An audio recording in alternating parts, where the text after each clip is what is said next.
at one end, open at both ends. So we will perform the same. तो ये pipe है, इसका diameter आपको मेजर करना है वर्नियर कैलिपर से. अब इनर डायमीटर मेजर करना. क्या मेजर करना है? Inner diameter.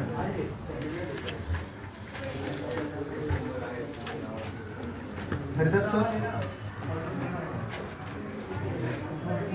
Haridas, how to use vernier caliper. तो वर्नियर कैलिपर में ये लोअर जॉज है, ये अपर जॉज है. हम मेजर करेंगे सेंटीमीटर में. तो इनर डायमीटर फाइंड आउट करने के लिए अपर जॉज यूज करेंगे. ठीक है. अब कौन से साइड का, तो जिस साइड को आप ऊपर रखोगे उस साइड का आपको इनर डायमीटर मेजर करना है. तो उसके लिए इस थंब व्हील से इसको एडजस्ट कर दो एग्जैक्टली कहाँ पे, डायमीटर. ठीक है. अब डायमीटर में आपको मेजर करना है मेन स्केल रीडिंग, उसके बाद वर्नियर स्केल डिवीजन. और रीडिंग का formula, so main scale reading plus into bracket vernier scale division into least count. ये है रीडिंग का फॉर्मूला. एक बार यहाँ पे, दूसरी बार यहाँ पे, तीसरी बार यहाँ पे, ऐसे 3 बार आपको क्या करना है, इसकी डायमीटर, इनर डायमीटर मेजर करनी है. ठीक है. अब इनर डायमीटर किस लिए मेजर करनी है? To find the end correction. What is mean by end correction? End correction का मतलब होता है कि जब आप ट्यूनिंग फॉर्क को वाइब्रेट करके यहाँ पे रखते हो तो एंटी नोड फॉर्म होते हैं इस ब्रिम के थोड़ा सा ऊपर. तो ये होता है एंड करेक्शन. ये होता है एंड करेक्शन. समझ में आ रहा है? ओके. अब जब परफॉर्म करोगे सेकेंड पार्ट, तो उस केस में आपको ट्यूनिंग फॉर्क्स दिए जाएंगे. इस ट्यूनिंग फॉर्क में क्या करना है आपको, सारे ट्यूनिंग फॉर्क को उसके फ्रीक्वेंसी के डिसेंडिंग ऑर्डर में अरेंज करना है.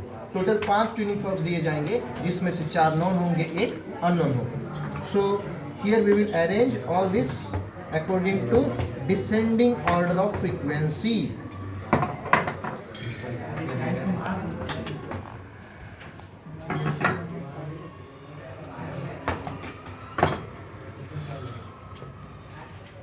और जो एक दिया जाएगा वो होगा अननोन. तो चलो मैं इसको अननोन मानता हूँ. अननोन मतलब इस पर एक टेप लगाकर, मास्किंग टेप लगाकर दिया जाएगा, जिससे इसकी कितनी फ्रीक्वेंसी ये आपको पता नहीं चलेगी. अब इसकी फ्रीक्वेंसी आपको फाइंड आउट करनी. तो हमने ट्यूनिंग फॉर्क को उसके फ्रीक्वेंसी के डिसेंडिंग ऑर्डर में अलाइन कर दिया.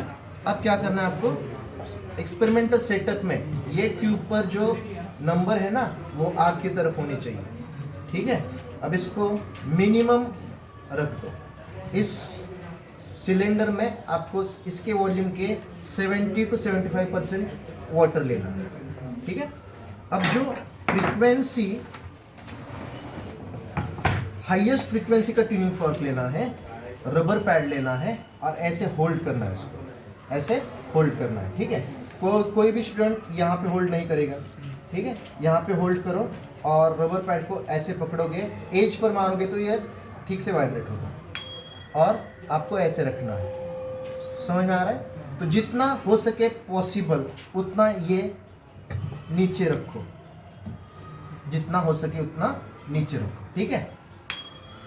और ट्यूनिंग फॉर्क को ऐसे रखना है. कोई भी स्टूडेंट ऐसे ऐसे ऐसे या ऐसे नहीं रखेगा, या ऐसे नहीं रखेगा एग्जैक्टली, और ऐसे भी नहीं रखेगा. तो ये ट्यूनिंग फॉर्क के प्रॉन्ग्स है. तो ये वाइब्रेट हो रहा है, तो यहाँ से जो भी साउंड वेव्स प्रोड्यूस होंगे वो कहाँ जानी चाहिए, पाइप में जानी चाहिए. ठीक है. तो वाइब्रेट करके ऐसे रखो. अब रेजोनेंस क्रिएट होगा, मतलब जो वेव्स जाएंगे रिफ्लेक्ट होकर वापस आएंगे, दोनों क्या होंगे, सुपर इम्पोज होंगे. ठीक है. अब आवाज नहीं आता है तो उसको 0.5 सेंटीमीटर से इंक्रीज करो. ठीक है. कब तक इंक्रीज करना है, जब तक आवाज बढ़ गया ना आवाज. अभी टच नहीं होना चाहिए. टच हुआ तो क्या होगा, वाइब्रेशंस. ठीक है. अब इससे बढ़ता है या नहीं ये आपको देखना है. इसलिए 1 या 2 mm से सिर्फ क्या करो, आप ऊपर लो. इसको कम हुआ या बढ़ा,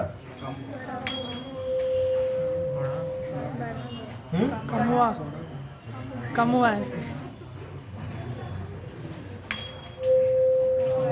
ज़्यादा है ना ये? हाँ, तो आपको नोट डाउन करना है वाटर लेवल तक कितने रीडिंग्स दिखाई देते हैं, वो होगा vibrating length of air column, that is small l. समझ आ रहा है? ठीक है, यहाँ पे दिया है, स्केल यूज करने की जरूरत नहीं है, ठीक है। बट सी फॉर के लिए आपको 2 बार रीडिंग लेने हैं। तो पहला मान लो रीडिंग यहाँ पे मिला, उसको थोड़ा सा नीचे रखो और फिर से उसको वाइब्रेट कर दो। समझ में आ रहा है? ऐसे कितने रीडिंग्स लेने हैं? 2 या 3, ठीक है। अब इस ट्यूनिंग फॉर्क को रख दो ट्यूब जहाँ पे मैक्सिमम वाइब्रेट हुई है एयर कॉलम, ऐसे ही रखो। सेकेंड ट्यूनिंग फॉर्क से इसी से थोड़ा सा इंक्रीज करो, और उसके लिए सेकेंड रीडिंग। कब तक इंक्रीज करते जाओगे ट्यूब को? मैक्सिमम साउंड, जब तक आपको बड़ा आवाज सुनाई नहीं देगा। समझ में आ रहा है? अब यहाँ पे बहुत सारे स्टूडेंट्स हैं, फिर भी बड़ा आवाज सुनाई दिया ना पहले में? यस, ठीक है। तो ऐसे कितने करने हैं? हर एक ट्यूनिंग फॉर्क के 2 या 3 रीडिंग्स लेने हैं, उसका मीन निकालना है, ठीक है। अब ये 4 के रीडिंग्स आपको लेने हैं। कितने? 4 ट्यूनिंग फॉर्क के रीडिंग्स आपको लेने हैं, ठीक है। अब जो अननोन है ना, मान लो ये अननोन है, ये क्या है? अननोन है। अब अननोन का रीडिंग लेने के लिए प्रोसीजर क्या है कि इसको फिर से आपको 0 करना होता है और फिर से इसी से वाइब्रेट करके रखकर इसके लिए मैक्सिमम साउंड आना चाहिए। उसके लिए टाइम बहुत ज़्यादा लगता है। उसकी एक शॉर्ट मेथड ये है कि आप देखो कि इसकी लेंथ कहाँ पे बैठती